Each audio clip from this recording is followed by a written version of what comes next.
Hi, I'm Abner Adorno, and this morning we're going to be speaking about equipping and leading the next generation. So I hope you enjoy our time together.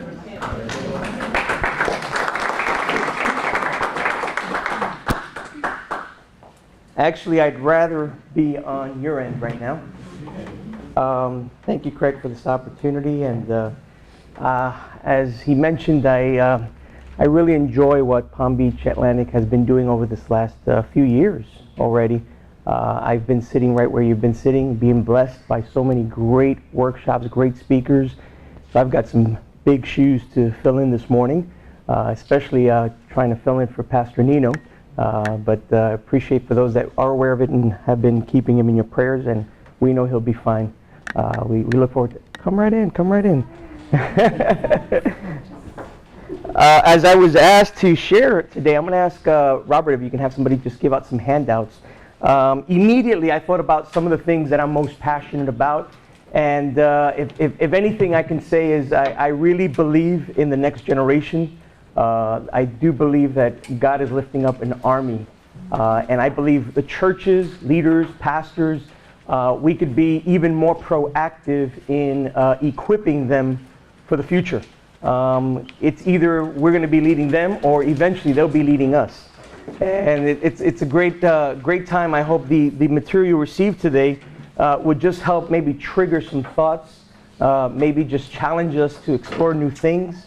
But I believe that it's just a foundation, a base of some of the trends of the different generations. And maybe as we better understand these trends, as we better understand the transitions of generations, we could better serve them and be more effective in impacting their lives. And again, we'll be speaking about leadership and equipping generation-wide. I don't know about you, but I know there's been some major changes that even for myself have been difficult to kind of acclimate or get used to. I read this recently. It says emails is a way to communicate with older people. Wow, I mean, that really made me feel old when I read that statement, because I'm just still trying to get familiarized with email. It's already a way of the past, and it really makes you think. I read a list of 7 different things that have been changing our world, and among them it says the internet has become the new TV. Among that it says Starbucks has replaced the front porch of a house. Facebook is the new neighborhood. Portable devices have replaced the PC. Texting has replaced phone calls. Twitter is the new word of mouth. And Google has replaced mentors. And if you really start just kind of thinking about these 7 different things, it's true. I mean, nowadays people don't even have cable. They just have an internet line, go into their computers and watch TV shows, and even a lot of the great mainstream stations have their own apps that you can actually watch the programming on it. We see Starbucks is a place to hang out, to kind of have interaction and community, which was done many, many years ago outside of the front porch of a house. We also see how truly Facebook is a community. It's a neighborhood. You go in there and you know what everyone's doing on real time. And it's a great time to they use that to stay connected. All of us have been impacted by the iGeneration with the iPads and the iPhones and the smartphones, and these things have truly replaced. Sales have gone down tremendously on PCs. It's all these little portable devices that have really taken the market. I've actually gotten used to texting. I think it's a nice, neat way. It's not as personable, but it has replaced phone calls. Sometimes I have this app on my phone. It's Max Texting, and I put a list of everyone I need to contact, and just with one flick of the button, I've contacted 20 people, and I've avoided maybe about 15, 20 minutes of phone calls. So it has its place. As you're going to hear my passion, I am techie. I do like technology. Google has replaced mentors. Man, how many out there remember doing some research and study and have your bookshelves taking, 60% of your room space, all the books, and now you can have digital files and go to Google and ask them anything, and it'll tell you. It's become a mentor. And I remember growing up, I remember when I would have to make a phone call, I'd go to this green phone on the wall. It was green, and it was a rotary phone. How many out there want to kind of be with me here? Help me out here. Remember that rotary phone? And I remember as if it was just yesterday. I remember just making those phone calls. And what was interesting, I remember when we got our first dial tone push button phone. That was amazing. I mean, I was in heaven when I said no longer rotary. All I do is press a dial tone, and I don't have to wait for that thing to retract all the way around. And I remember we had this long cord that was already stretched out because we'd have conversations while we're on the phone. So we're pacing around the living room or near the kitchen, and we have this long cord that becomes an obstacle course for those that are trying to get around the house. I remember one Christmas, my brother worked for Radio Shack, and he gifted us in Christmas our first wireless phone. That was amazing. I was in heaven that day when we saw no more wires, it's wireless, and it was a telescopic 2-foot antenna that you'd have to pull out like this, and you walk around and you could just swing it, and it was just amazing. I'm being vulnerable right now. I want somebody to be vulnerable out there. Anybody remember anything from the past that you just kind of, it dawns on you? Anybody give me an example or something? Help me out here. Huh? What were you going to say? No, we're talking about the beepers when we had the beepers. That's a great one.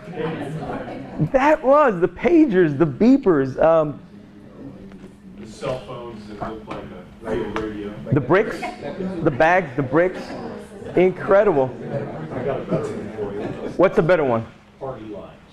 Party lines. Sir, you're going to have to help me You here. got a phone line, you get 1 or 2 rings, you start talking on the phone, and anybody who is on your party line, this whole room could be on your phone line, listening. Wow. Anybody remember that? Oh, wow.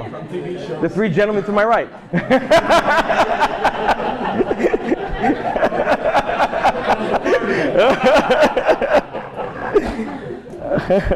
It's probably some you find in microfiche or something like that, you know, the little overhead things. Wow. I think we could all agree since then many generations have come and gone. A lot of things have changed in our world.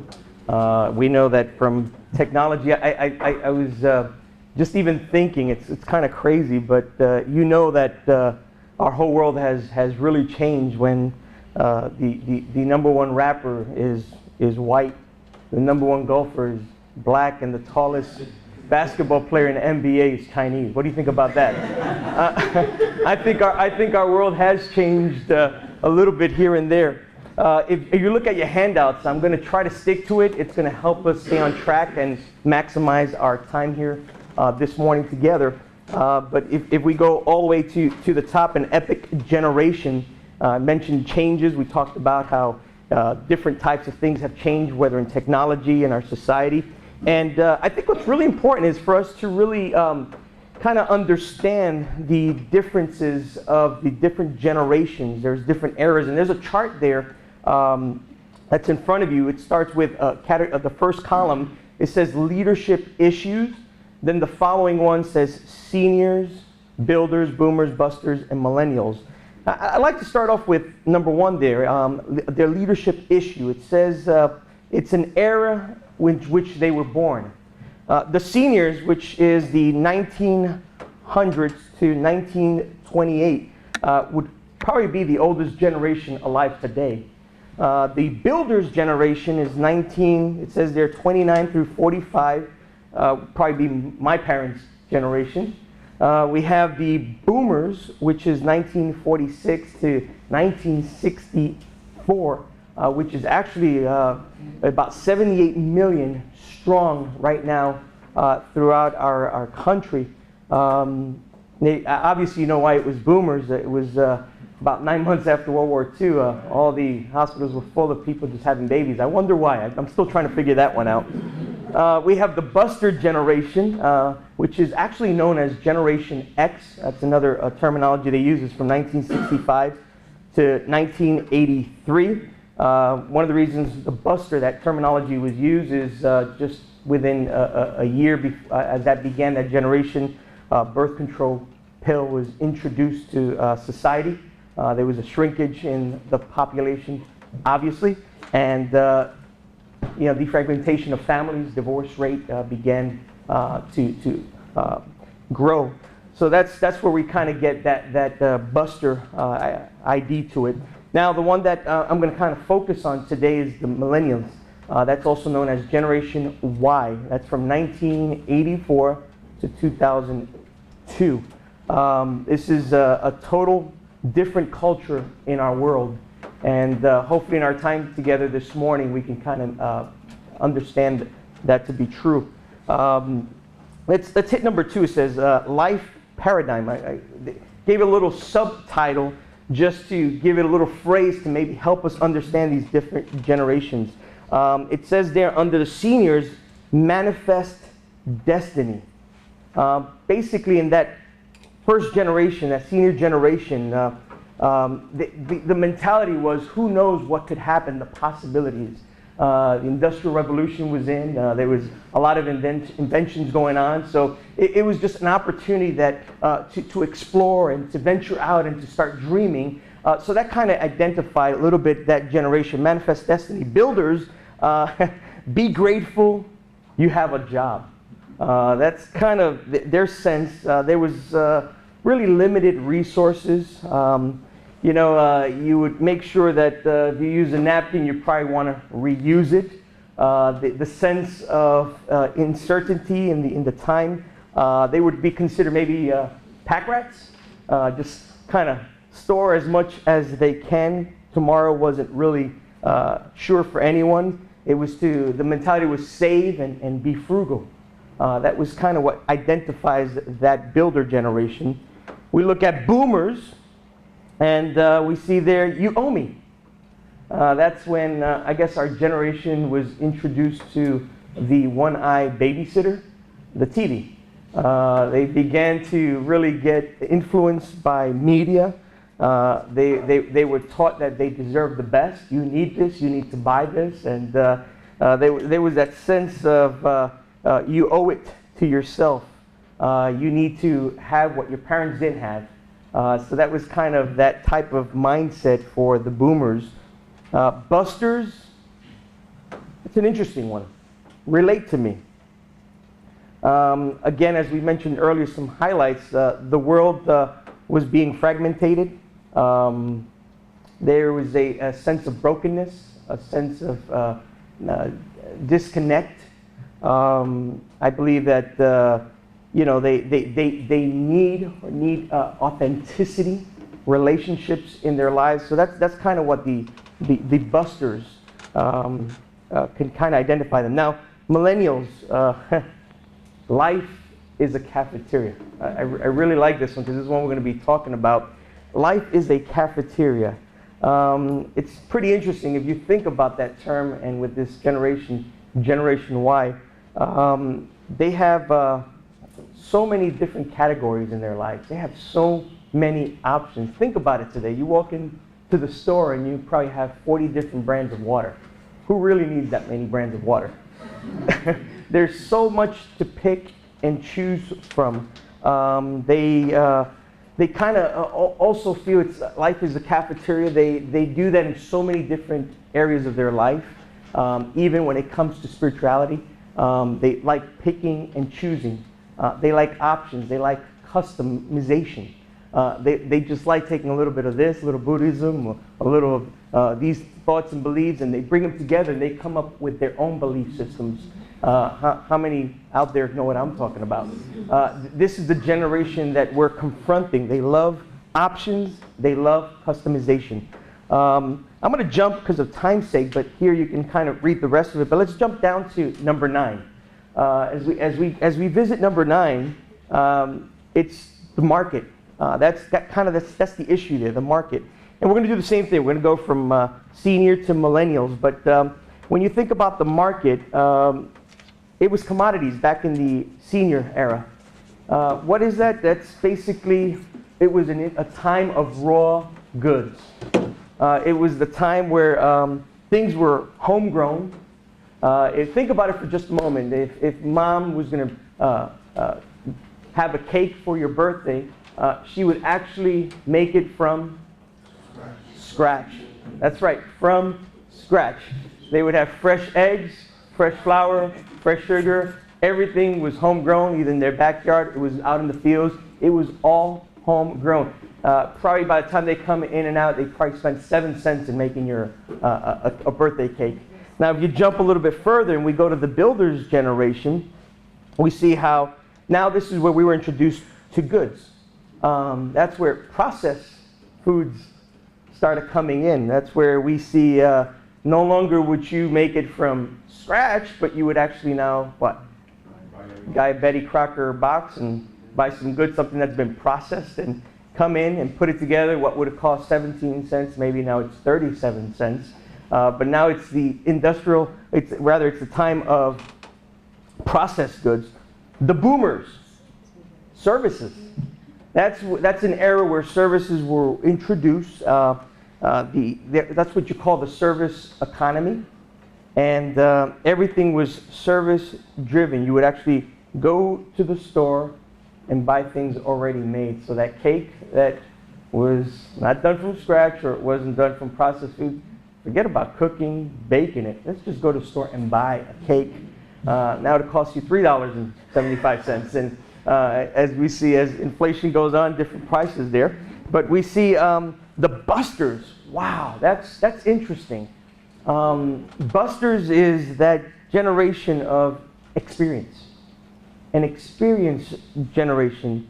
No longer, man, that cake buying in the store is enough.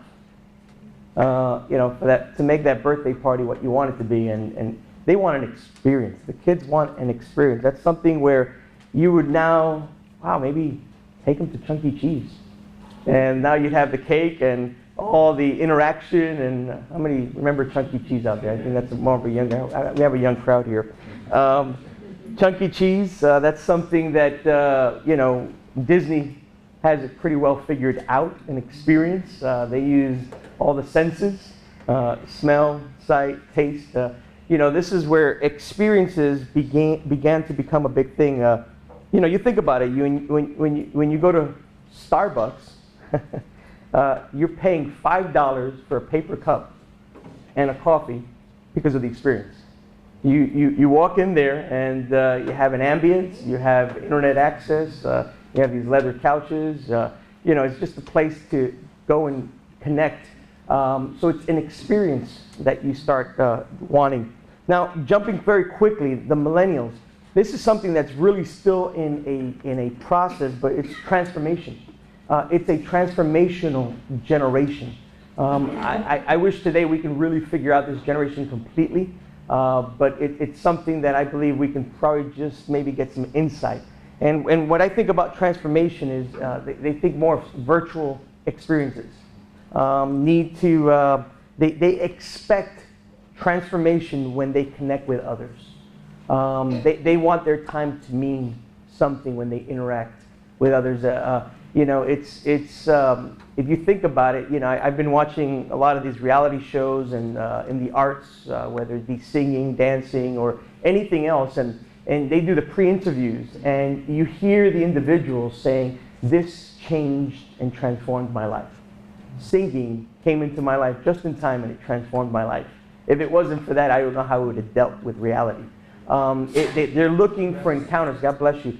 Looking for some type of an encounter, some type of a transformational experience. So far, how many following along kind of with me on this one? I like to do by show of hands. Do we have any, according to this, seniors in the house? Not by the way of, nobody here was born before 1924, right? Builders? Any builders? We got a builder. How about boomers? Any boomers in the house? Yeah, that's pretty big even by percentage. How about busters? We got a good group of busters. Nice. How about some millennials?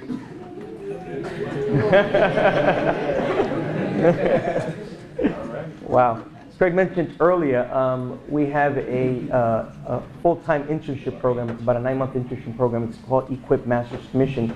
And we do cater to that generation, preparing the next type of leadership, preparing them not only theologically but in practical ministry. And so I want to thank Craig always to open the opportunity for them to come and be enriched and poured into as well. Let's wrap up this segment here with number 10, View of the Future. You with me? View of the Future. This one is, we'll go through it real quickly. The seniors is uncertain. That's kind of their view of the future. We don't really know what to expect, what to anticipate. It's all up for grabs. So it's kind of an uncertain type of generation. Builders is, they seek for stability. They just desire to just kind of have what's necessary and just not venture out anymore, just kind of stay with the status quo. You got the boomers, which are just pretty much innovative. Let's just create it. Let's just do it. Let's make it happen. The busters, as we mentioned earlier, for obvious reasons, they're kind of a hopeless time where they just feel, hey, we haven't really been the center focus of a lot of, the marketing as well as government initiatives. Everything's based on retirement for boomers, and they're just kind of in between, sandwiched between that and the millennials. One thing about the millennials, they're known for being optimistic. And as we kind of go into that a little later on, we'll see the pros and the cons to that. Let's go ahead and right below that is, the epic thing. I think the expectations for every generation have gotten higher, as we've already been noticing. They always go a little bit higher. You can, probably in the past, I remember going to Sunday school in church and my teacher having a flannel board. And they would just stick, how many remember flannel boards out there? Anybody help me out here? I'm not doing one, good, all right. You put the flannel boards and they put little, Moses on one side and the Red Sea on the other side and kind of work with that. And it was kind of interesting. However, I would like to see us try to do that with this generation. It's kind of interesting. It's been said that you really only have about a 7-minute span at a time to keep their attention. They think within modules of 7 minutes you can bring a big idea, but you're going to have to shift it very quickly to something new to keep their attention. I think that's where ADD comes in. We see that happen to our kids. They get bored very quickly, so you have to keep them going. The information has to keep moving and challenging them every minute. The epic generation, that's something that I picked up from Dr. Leonard Sweet. He kind of coined this, the epic. And E, it stands for experiential. This generation, Generation Y, they're not too much into talk and lecture. They need experiences. They need to be engaged, and you need to draw them in and make them feel what you're trying to say. And that takes creativity to make that happen, to engage them. The P, it's participatory. They want to be a part of the process. They want to be a part of the outcome. They want to participate in it. Some generations can sit in front and watch TV and watch American Idol and just sit back and wait and hope and wish for who to come out. This generation's texting in. They want to participate in the outcome. They want their voice to be heard. They want to say, I'm voting, and they'll vote several times for that person. They want to participate. They want to engage into the outcomes of what's going on. They're always image rich. That's in a survey. There was a survey that was given. They say that this generation would watch 35 movies for every book that they read. It's a very image-driven generation. I'll tell you what, for us, they're in ministry and have different age groups in front of us. It's very challenging, and I think this is really key in helping engage them and draw them in and equipping them. Connected. They're connected through technology, but they're also like to be connected in community, in relationships. It's very, very important for them to be connected, texting, and that's why they have to have real time. They have Facebook right away. They have texting. They're connected to Instagram, and they're constantly knowing what's going on in their community. They'll go to bed and they have it in front of them, and when they wake up, that's the first thing that they grab. They just love being connected and knowing what's going on.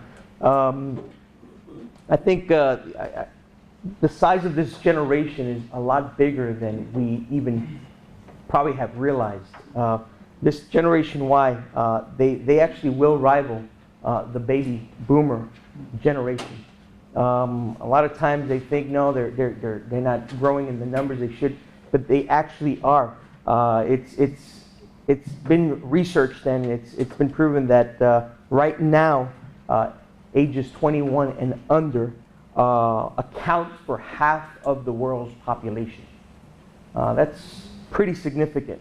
It is the largest group. This generation is very multicultural and multi-ethnic, unlike other generations. They do embrace that like no other generation previous to that. I'd like us to go to the millennium of the top 10 descriptors.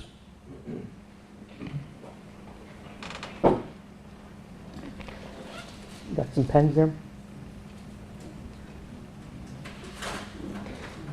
This generation, on the first blank we could put there, they feel special. I'll wait for the pens to kind of get around, but it's a generation that feels really special. You could think about that. You see the cars driving around and you see the baby on board. Parents have given them great sense of esteem and care. There was a survey done in USA Today, and it was done several years ago, where they interviewed a lot of the kids a few days after Mother's Day, and they said, what did you get for Mother's Day? What did you get your mother? And they said, well, I actually gave myself a gift. Because I am the reason why she's a mother, and they just feel that they're very, very special. And you know, the interesting thing is that the mother thought it was cute. And they thought it was okay, and this generation feels very, very special. Other one is they love family. Really important. They love family much more than the previous two generations. You know, they feel family is very important for them. You see that the amount of gang activity has increased. In other words, if they don't get it at home, they're going to find a family. Because family is really important for them. The sense of belonging, being a part of something connected with the context of family. They did a survey also last year, and they asked these college students as far as what are the most important groups in their lives or people in their lives. And it was amazing that over half of them immediately said family, unlike in the past generations. They didn't think about, you know, other heroes or other superstars or basketball players. They actually made family their priority. Number 3, it says they are confident, very confident generation. They're so confident they feel they're going to change the world by noon. That's how confident they are. They're going to do what no one else has done because they have what it takes to make it happen. And I think that's important. Also, I was reading that they asked this question, and 86% said that the next Bill Gates will be in their generation. The next Bill Gates will be in their generation. 51% said they will know the next Bill Gates. And it says that 24% said we will be the next Bill Gates. You know, that's pretty significant. That's 4 out of 10 actually feel that they have the capacity and will be the next Bill Gates. But that just kind of takes that point home. They're a very confident generation. Number 4, they are mediavores. I don't know if that word really exists, and it doesn't if you look in the dictionary, but they're mediavores. They're like carnivores. They're addicted to media. This generation, they're addicted to media. They can do things maybe some generations couldn't do.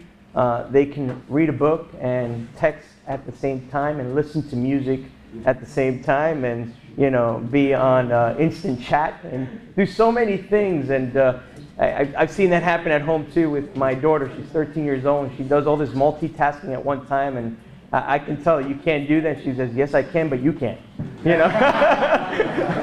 But she is right. The outcomes, but this is a very media-driven generation. Number 5, they are team-orientated. See, since the culture for them, they're used to doing things in groups, group studies, doing group projects through school. So they're accustomed to working in groups, working in teams. They love being together.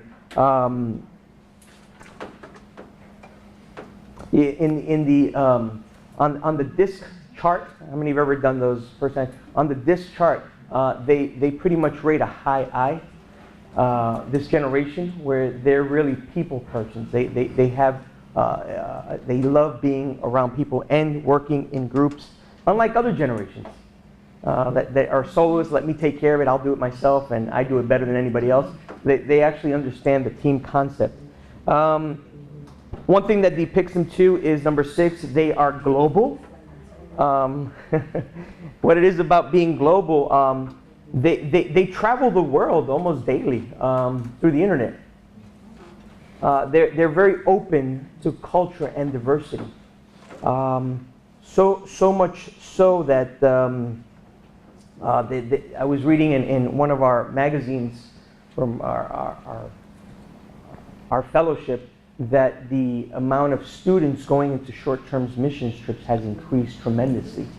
They really embrace culture. They like traveling. A lot of them exchange students. They like going and they'll do a couple of years here and then they'll decide to move overseas. They're also a little bit more open to interracial marriages, and that kind of lets you know how global they are. Number 7, they are a pressured generation. They have that super kid syndrome. They're pressured to make the high grades. The schools, they have this testing systems in, and if they don't make the FCAT or they don't do good on these testing, they're pressured to do more, to accomplish more, to pursue more. On the negative side of that, suicide rate is up. It's higher than it's ever been in the previous generations. There was a book recently written, it's called Quarter Life Crisis. I've heard of midlife crisis, but it's quarter life crisis. And we place so much high expectations on these mid-20s, which they're in their 25 quarter life, where they're thinking they haven't accomplished, they haven't done it yet, and they just feel like they're wasting their time because of all the demands and the pressure that's been put upon this generation. Number 8, they are harmonious. They're very tolerant to diversity.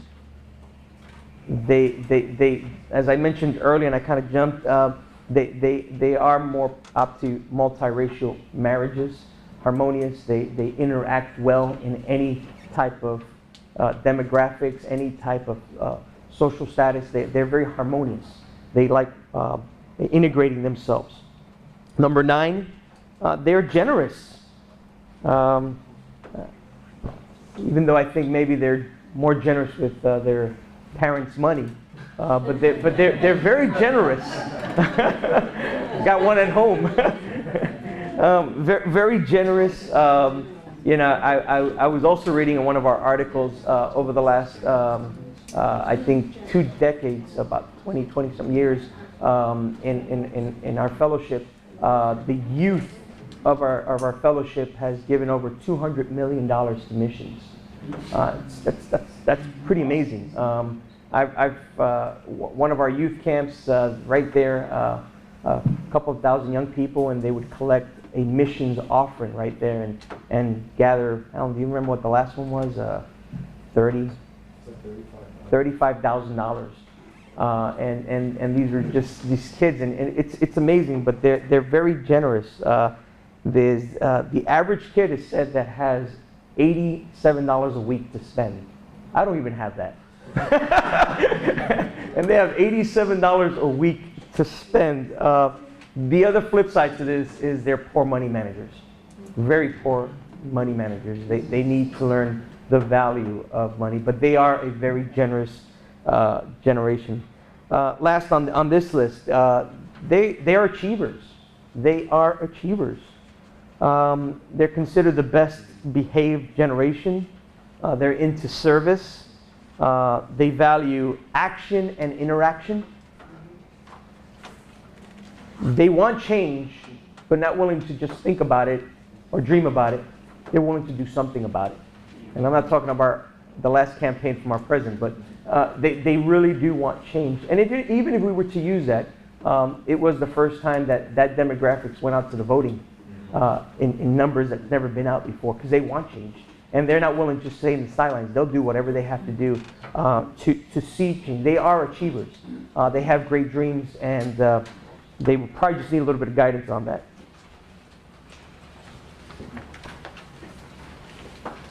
You flip the page. These are a comparison chart of pros and cons. Again, a lot of information. That's why it's in front of you. You can take it home and kind of let it simmer in. But this is the latest and most recent study on pros and cons of these generations. But one thing I want you to be clear of is for every pro, there is a con. But remember, the opposite is true too. For every con, there is a pro. So although it may sound negative, but remember, there's always something we can do in a positive matter. So if you look at the top of it, it says this generation, Generation Y, they feel special and needed. The flip side to that is they can act spoiled and conceited. That's something that with good mentors and good leadership around them, that can actually be channeled in the right direction. And that's where we come in as leaders in their lives, knowing these things. Number two, they own the world of technology. However, the con to that is they expect quick and easy results. I'm probably not that. I know I can go back and think about even the best invention I think they've ever done for a kitchen. What do you think that one is? Microwave. You got it. Microwave, you know. It's just quick and fast, and it accustomed us, it conditioned us to want to get fast results. So imagine how much more this next generation. I think even with smartphones, you know, it was 2G, 3G, 4G, now it's LTE. It's just get faster and faster. We want things faster. But that's the flip side to it. Number three, they are the focus of their parents, as we mentioned earlier. They've been there for them and kind of giving them everything they need. It says they may be unable to cope with reality. That's where we need to step in and allow them and enable them to be able to be equipped to make decisions for themselves and make the right decisions. Number four, they've had a fairly easy life. It says they lack stamina to finish things such as high school. It's not because they're dumb, it's just because they get bored very quickly. That's one of the main factors for that, because they've had things kind of thrown their way. Number five, they catch into new ideas very, very quickly. However, they struggle with long-term commitments. We'll go over that in just a few minutes. Number six, they hunger to change the world. They anticipate doing it quickly and easy. As I mentioned earlier, they're going to change, they're achievers. They're going to change the world, but by noon. That's something that sometimes they don't know how to attach realistic time frames to their goals, and causes them to get frustrated and kind of give up on what they're trying to do. The preferred methods of communication and information, these are actually put in the order of greatest preference to least preference. And the first one on the top is what? Texting. I don't know what generation, how many of boomers and prior like texting? You like texting, that's good. That is good. How many of the younger generation enjoy texting? Right? Enjoy it? Yeah, I figured that much. That's one of the means of I don't know if you noticed, but a lot of even marketing agencies are now using texting to send you whether information of your next appointment, my vehicle. They text me when it's time for an oil change because I signed up for it and they'll remind me. They also have different coupons. They'll let you know the latest thing on the market. Texting has become a great way of keeping people real-time connected. Why? Because you probably won't have your computer with you. You probably don't have, other things, but one of the things that we mainly carry around most of the time. This is with us most of the time. So texting is a way that, why? Because this generation likes to be connected, always. Number two, iPods and podcasts. Great way for communication. To maximize being able to get information out there. They love those means of communication. Instant messaging, obviously internet, which there it includes Facebook and the other means of social media. DVDs, CDs, you see how those things are dropping down. I remember when CDs were the way of handing out messages and handing out information. It's kind of on the bottom of the list. And the last one, emails. We started off with that statement before. Emails are for older people. It's just down on the at the end of the list. That's crazy, isn't it? Wow. As I kind of fast forward a little bit here, let's look at if you want your message to stick or be remembered. How many here right now are basically into communications, public speaking, preaching, teaching, all that kind of stuff?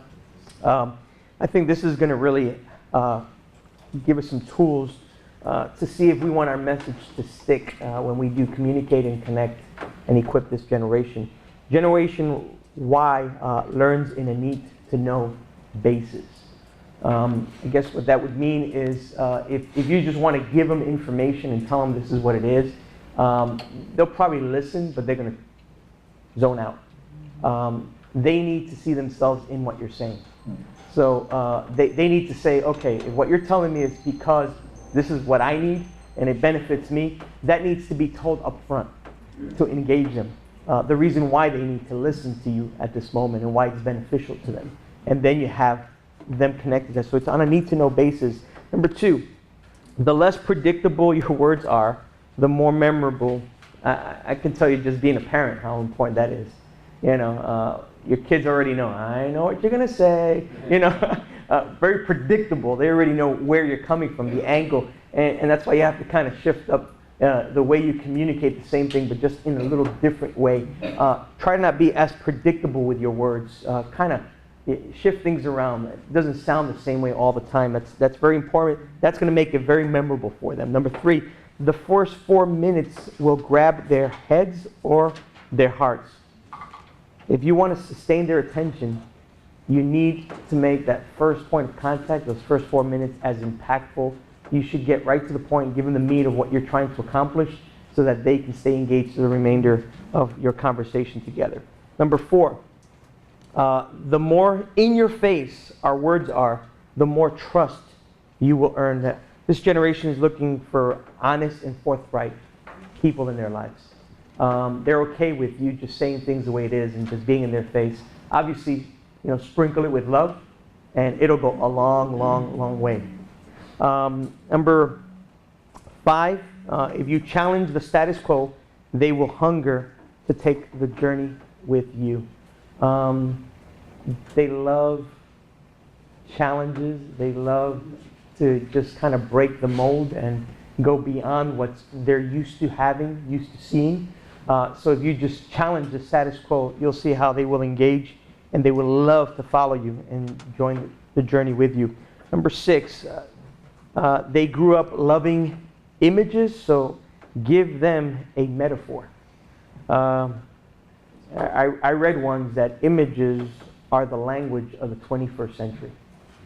I'm going to say that once again because images are the language of the 21st century. It was, I forgot which doctor was it, said that organizations should no longer have a mission statement. They need to have a image statement or a picture statement. They need to have something that people can see, not read. And this is the type of generation where we're growing up. They love images. They love metaphors. Number seven, once you prepare your message, you must find a way to twist it to exceed their expectations. Probably seen, all of us have probably seen some movies, but it's amazing when the plot has layers. When you find out what happens, all of a sudden it just turns around on you, and it's, oh no, I just thought it was him, but now it's the other person. You got to twist it around, and we need to know as we communicate, let's try to twist up and always exceed what they think. If they're going to jump ahead of us, you have to be 2 steps ahead of them and have something different for them. Number 8, for your message to be remembered, keep the pace of change high and call them to change. As I mentioned earlier, you do only have about 7 minutes to kind of get their attention and then already transition to your next idea or the link to that idea. You need to keep it fast. You need to constantly be on the move with the information with them. Number 9, teach less for more. How many have ever heard that? Less is more. It's important. A lot of times when we give information, you see it academically where you're trying to teach some formulas and you have to stay on it a little bit longer, and if you try to jump too quick, you lose them in the process. It's important for us to stay with a big idea and just stick to that one big idea instead of giving them point 1, 2, 3, 4, and 5. That even helps with messages and public speaking. We want to cram in so much different thoughts and ideas. Stick to one big idea, and you're going to get a lot more out of them listening to you and remembering it. Last on this list, remember, students today are both high performance, but also high maintenance. High performance is they do have high goals. They set really, really high goals. High maintenance, you know what I think about that? They need constant feedback. Because what happens, they don't know how to take short terms to get their long-term goals in. So they constantly need you to give them feedback so that they can get those high goals. Any questions thus far? Any comments on this?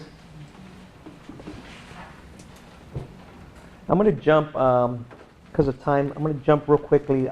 We'll do the 4 damaging styles of parents. This is something that it's kind of a new generation of parenting, and they've coined these words to identify parenting skills. I think one of the things is important, not only us as leaders, but us as parents. We're leading these generations.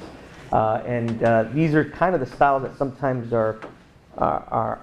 don't help as much in what we're trying to do to lead and equip this next generation. The first one is the helicopter parent. Just the name alone probably gives you some perspective on that. But this is the parent that's always hovering and making decisions for the children. They actually go on a job interview and they'll go with the job interview, or they didn't get the raise they want, they'll go to the job and talk to the boss and say, hey, why didn't you give them a raise? They're constantly making their career choices and going to the colleges and doing everything for them. They're always hovering and making decisions for them. We need to give them an opportunity to fail.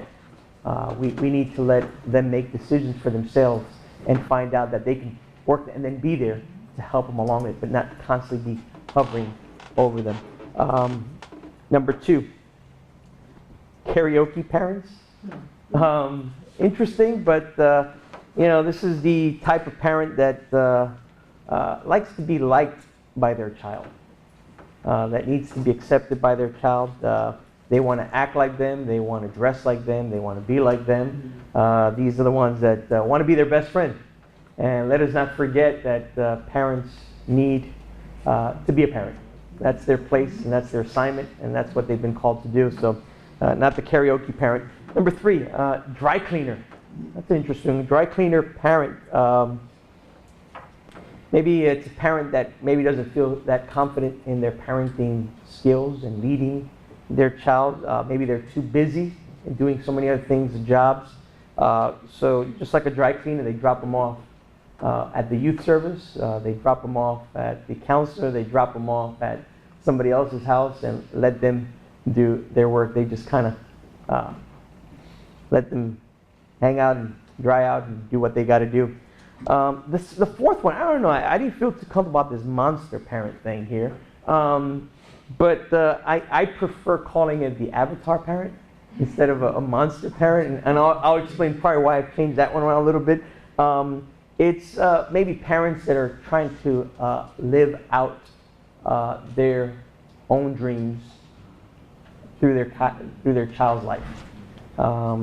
You know, they're trying to accomplish many other things and push their children to do things they prefer doing and living through them. So that's. Has anybody in ministry out there ever dealt with parents like that, or any one of those four? And in summary, let's jump down to working with millennials, a step that you can take. They say this Generation Y is like a mosaic type of generation. It's a collage, different colors, different shapes. They're just so diverse in the way they are and coming together. But if you kind of pull away a little bit and you kind of see them, you kind of see the images and you see the uniqueness of their blends. And this is key, very key, that number one, we need to listen to them and affirm their dreams and purpose. We need to listen to them and affirm their dreams and purpose. Do not rain on their parade. You know, no matter how off the wall the idea sounds, doesn't matter how unrealistic what they're saying, don't rain on their parade. Just listen to them, affirm their dreams, and offer a little guidance so they can fulfill those purposes. Number two, give them a sense of purpose as they perform what maybe sometimes may seem meaningless little tasks. In other words, attach their task with the big picture, with the big idea. You know, help them along the way see what they want to accomplish, but let them understand that this little insignificant task is going to get you there. So make sure you do it right. Give it all that it needs to make it work out, because eventually it's going to get you where you're going. So give it value, give it its worth. Number three, give them short commitments they can keep and put wins under their belts. In other words, give them tangible goals that they can complete. Little tangible goals that they complete. A lot of times they may set out something that's just they're not ready for it. So every time they complete something, guess what? It's a win. It feels good that I finally accomplished this. I got there, I got it done. And that continues to allow them to have the momentum and to build them up what they need. Number four, offer them realistic ideas and boundaries to their often over-optimistic goals. Break down their goals into steps. That's one of the things the millennials can't really work out at times. They just want to jump and do. But break it down for them. Give them step one, step two, step three. Break down those goals into steps. And that's going to really, really help them achieve greater things and set them up to be successful. My eyes shifted here. What number am I on? Good. Help them to focus on my meaningful objectives so that they can pull it off.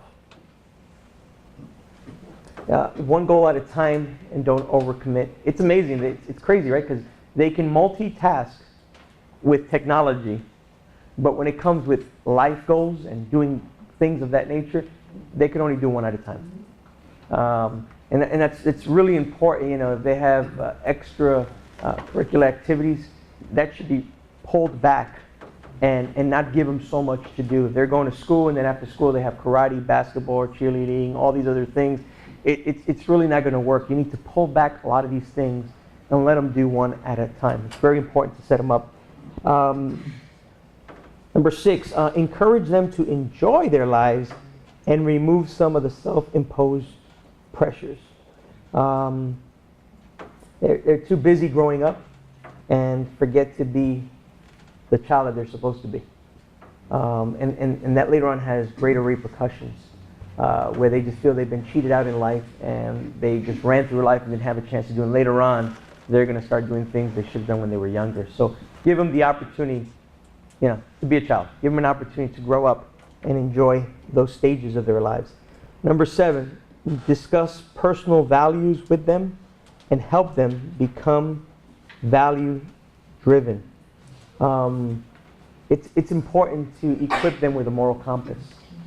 It's important to instill in them values, understanding that you can have a vision, but without values, you will never accomplish those visions. And it's important that our kids, along the way, since they didn't have the values, they cut themselves short from accomplishing what they should have accomplished because that moral compass wasn't calibrated the way it should have been. So again, I think this information, which is a lot of information, that's why I decided to give it to you in writing, something you can review, is one of the passions that is in my heart, where we've been called to ensure that the next generation is successful, that we can transition this next generation into active leadership within our churches, within our communities, allow them to take an active role. But the only way we can do that successfully is understanding them. The better we understand them, I think the better and more effective we're going to be in equipping them to be more successful. So again, I appreciate your time and thank you, Frank, for this opportunity.